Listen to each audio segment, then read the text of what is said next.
Bangod makabigna nga makaalarma ang asod-asod nga kinagamo sa mga grupo sa syudad sa Iloilo sang damlaglang ginaduso subong sang Sangguniang Kabataan President kag ex-officio member Leila Luntaw ang ordinansa nga nagadumili sa formation kag operation sang street gangs subong man ang recruitment sa mga minor de edad nga mag-iintra sa mga illegal street gang activities.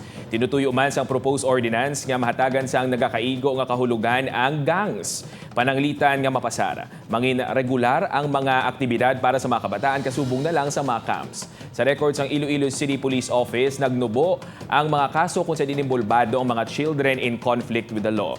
Halin sa 390 nga kaso sang 2016, 5 na lang kakaso ang na-record sa nahauna nga 6 kabulan sang 2023. Patimaan nga suno sa ICPO spokesperson nga si Major Sheila May Sangrines na wala na sang organisado nga grupo o kung gangs sa syudad.